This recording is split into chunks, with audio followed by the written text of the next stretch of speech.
Let's take a look at using the pen tool to make a practical selection in Photoshop. Now, this photo has, the head of an architectural, sculptural detail that I want to isolate. And the background is very similar in terms of value and color to the head that I want to select. So it may be tough to use traditional selection tools to isolate it. However, I always know that the pen tool is going to work. I can draw that basic outline around that shape. It may take a little bit of time, but I'll know that it'll be accurate. Now, it takes practice. You have to come to an understanding of how the tool behaves in order to use it effectively, but keep at it, keep practicing. You'll get there, and when you do, that pen tool is going to be your savior more often than not. I'm going to hit the P key on the keyboard to get the pen tool.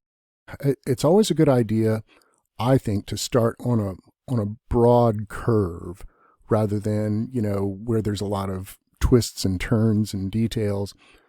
Try to find a simple area to start. Don't start on a corner, always start on a straightaway, so to speak. And in this instance, the top of the statue's head is probably the easiest area in terms of detail. There's not a lot, it's just a simple curve. So I'm going to zoom in on that. Command and the plus key a couple of times to zoom in. It's always a good idea to zoom in so you can really see what you're doing and make an accurate path. All right, so this is a curve that I'm starting on. So I'm going to click and drag handles, right? Because it's a curve, I need those handles. The trick here is I want to keep my lead handle pretty close to that edge of the object that I'm selecting. So I'm going to click and drag this next spot. And you'll notice that lead handle that I'm dragging is pretty close to that edge. And like if I get that handle way up here, I know I'm probably asking for trouble, right? So keep it pretty close. The smoother the path, farther apart you can put these anchor points. But I want to show you something that's kind of problematic. If I were to click too close to this handle to put my next anchor point down and drag, now I've got this kind of sword fighting thing, right? Where I've got two handles that are crossing paths. See that? That's going to be a problem. So I'm going to hit Command Z a few times to back up. Make sure that you put your anchor points far enough apart that the handles don't overlap, but close enough together to capture the edge accurately. So I'm just adding a couple more anchor points. Now, when the edge starts to change direction quite a bit, now I'm going to have to start putting the anchor points a little closer together and not drag the handles out quite as far, right? So like when you start to do more details, you're going to have to be more agile, which means put the anchor points a little closer together, don't drag the handles as far, so you can change direction quickly. Now I'm holding the space bar down to help me move around. So now we're coming up on a corner here, right? This is not going to be smooth like all the rest of this outline so far. I've got to come to this point where the hair meets the cheek, click and drag to complete that last bit of the path. But I've had to bring the lead handle into the cheek here in order to make that happen. So if I were to just like click the next spot, I've got this indentation, right? The path wants to stay smooth. So I'm going to hit Command Z to undo that. What I have to do in this case is Option or Alt click that lead anchor point to get rid of the handle that's in front, right? Because it's the handle that was in front that was making it curve. option clicking that point allows me to change direction and create a corner there.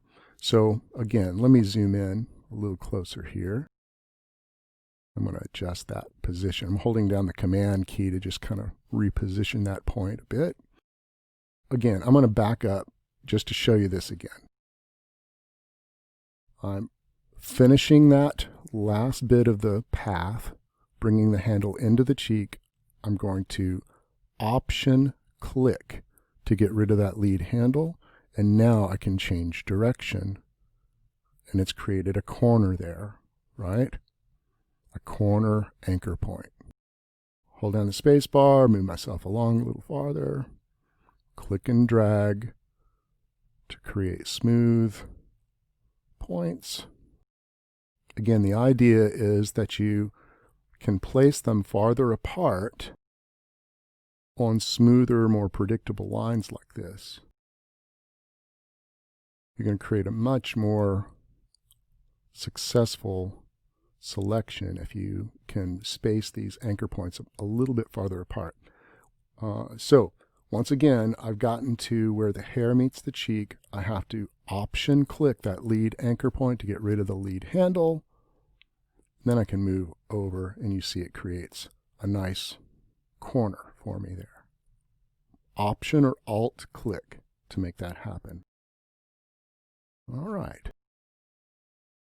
Once again, over here where the hair changes direction, I have to put the anchor points a little closer together and not drag the handles out quite as far. And it really does help to zoom in so you can really see what you're doing. All right, when I get back to the very first anchor point, a circle will show up next to my cursor, which means I'm about to enclose that shape. I'm going to hit Command 0 to zoom back out. There's the path. Not too bad. What can I do with this? Well, in your Paths panel, like I've just created this work path, that's what's active. At the bottom of the Paths panel, you can click on the Load Path as Selection button. And in fact, I could do the same thing up here on the Options bar in the newer version of Photoshop. I can click that Make Selection button right there. Don't even have to go to the Paths panel if I don't want to. So I could turn it into a selection. And in my Layers panel, I could hit Command J to put that selection on its own layer. Right? I'm going to hit Command Z to undo that.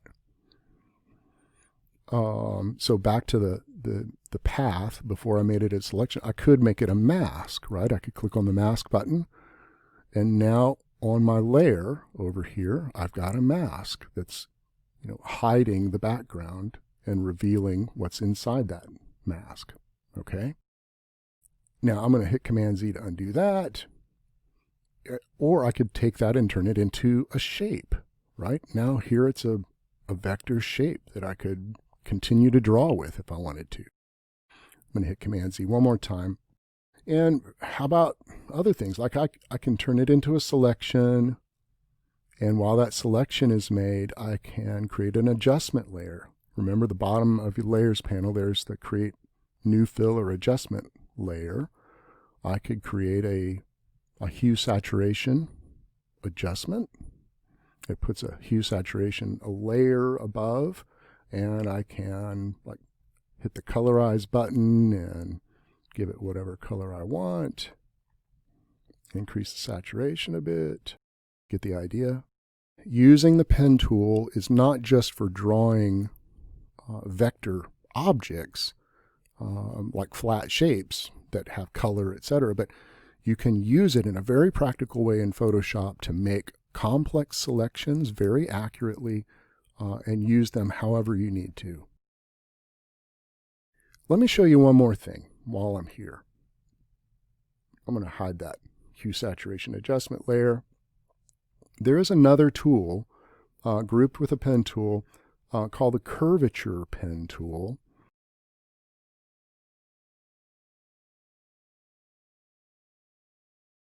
Basically, you just click points, right? You don't have to click and drag handles. You click points and it will start to curve for you.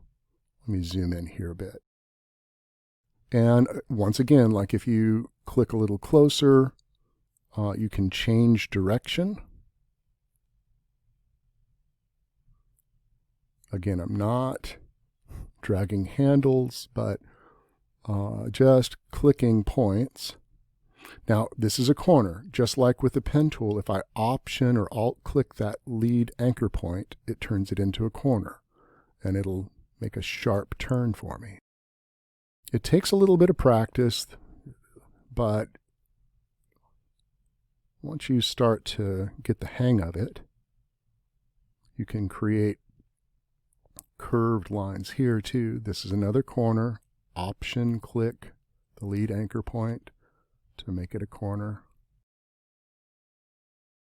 Again, it'll take some practice to figure out, okay, how far apart can I put these things and make it accurate. It's going to take a little practice. Now I'm going to hit the space bar and move myself around and take a look. See, I could hit the A key on the keyboard to get the direct selection tool now, and I can edit this. I can move them. If it's not perfect, I can now come in and modify, like move the handles or reposition the anchor points to make this more accurate. Same is true if I use the pen tool and it's not perfect.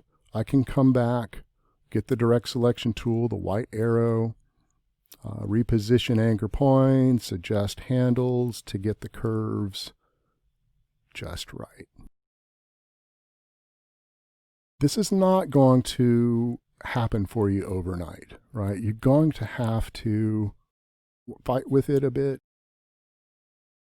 but eventually you'll come to an understanding of how it behaves, and it will really revolutionize the way that you work in Photoshop, in Illustrator, in InDesign, in 3D programs. Learning to draw with Bezier curves, super important. All right, and once again, I can turn this path into a selection. Let me go back to the curvature tool, right? Curvature pen tool. I can turn that path I just drew into a selection again. And let's do a different adjustment layer now. How about I do a gradient map? That's kind of fun. There you have it. It's a little garish though. Let me lower the opacity a bit. Or change the blending mode. There you have it. Using the pen tool, the curvature pen tool, to make selections in Photoshop. Very handy, very useful. Give it a shot. Keep practicing. Don't give up.